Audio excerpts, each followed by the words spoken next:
Čo si ľudia, takže vítajte pri ďalšom videjku a dnes to je už druhé video, čo som natočil za jeden deň. Uvidím, že či o tom stihnem dať, ale mal by som.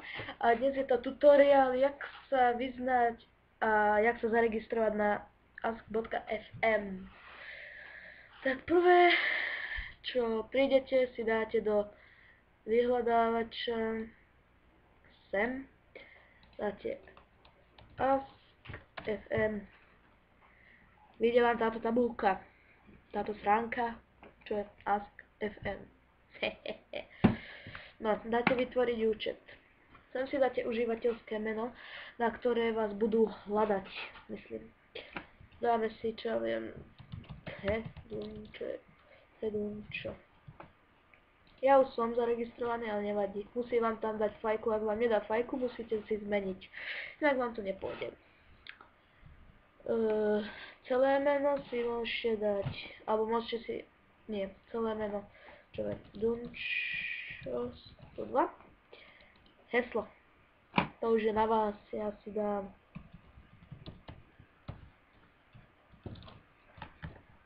napríklad, ja to musím zopakovať.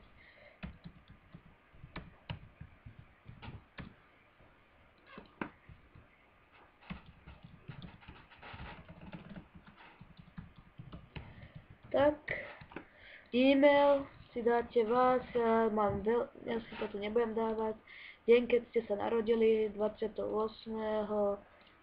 novembra, rok si sem dáte, a jazyk, aký hovoríte, čo ja viem, slovenčina, niekto hovorí anglicky, ale tak ten nech nekúka toto video, a dáte zaregistrovať sa. No, ja som sa už zaregistroval, ja už som dávno zaregistrovaný. Ja sa prihlásim a potom vám vyšlo vlastne na profil, kde vám dalo nejaké otázky. Otázky vidíte tuto, alebo aj tuto, že koľko otáziek ste dostali. Tu máte odpovedí, koľko ste zodpovedali, koľko ľudí vám lajklo tých odpovedí a darčeky, ktoré vám dajú a ešte, ktorí vás sledujú. No. Tu je, čo ste zodpovedali tie otázky, tak tu sa vám vystavia aj tu, na hlavne to je aj Facebook vlastne toto, čo ľudia zodpovedajú otázky, ktoré im dávajú, každému dávajú iné, no tak sa to tu zobrazí, vaša sa tu zobrazí sa, ale vy ju nebudete môcť vidieť. Na Facebooku sa dá vidieť, ale tu nie. No. Ďalšie, čo si povieme, sú napríklad priatelia. Tu napríklad, tu máte nejakých priateľov, môžete si ich tak pridať, že pôjdete sem na Ask.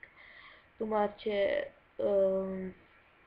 napríklad, čo ja viem, toto, neviem, a tu si dáte pridať. Ja si ho nemusím pridávať, ani ho nepoznám. Dáte si pridať, keď chcete. Tak. Keď ste si ho pridali, dáte si priatelia a tu by vám mal výsť. Viete si ich aj odstrániť, aj nie. No. Hľadať si viete priatelia, dáte si povedzme seba, počkaj, Dunčo 102, dáte hľadať. A vidíte, že tu ste. Pozor, ale hľadacie meno není toto. Ono je toto užívateľské, toto. Toto tam musia dať, nie toto, lebo potom vás nevyhľadajú, keď dáte toto meno, čo tu máte.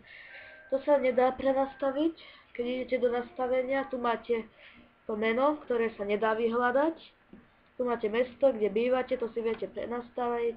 Viete si o sebe napísať, čo chcete, keď máte YouTube, tak si ho tam dávate, keď natáčate.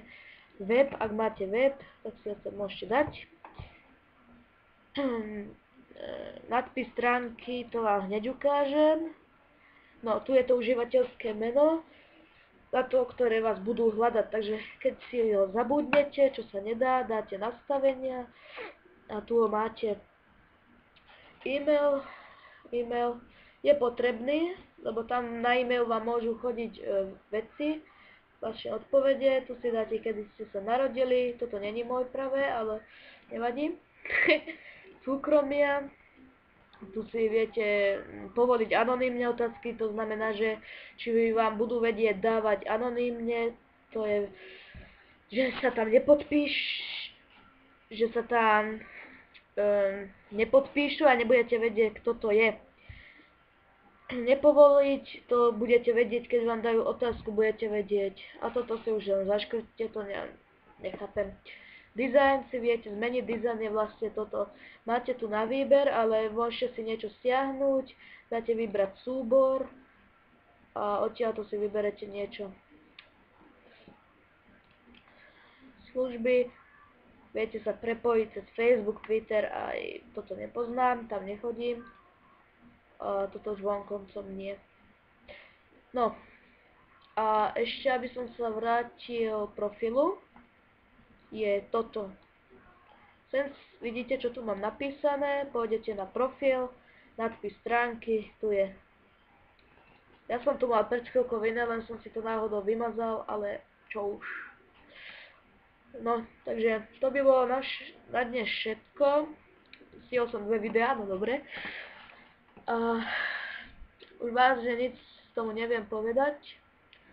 No ešte viem povedať, že viete lajknúť otázku nejakú, napríklad túto, hociakú viete lajknúť, ale like sa už nedá zmazať, upozorňujem. Viete nahlásiť, že sa vám nepáči, alebo tak. To je asi všetko, lebo nemám čo tomu viacej dodať. Tu si ich tiež viete vybrať, napríklad keď nechcete tohto, odixnete a zobrať si sa ďalší. Dať otázku priateľovi, to není ťažké. Vyberete si nejakého priateľa, napríklad nemusí byť pridať, napríklad tento. Dáte mu ahoj, ako sa máš. Toto znamená, že či mu bude vedieť, že kto jej to dal. A toto, že nebude vedieť, tak aby vedela, bola šťastná. No to bolo na dnes všetko, tak sa s vami lúčim a čusík!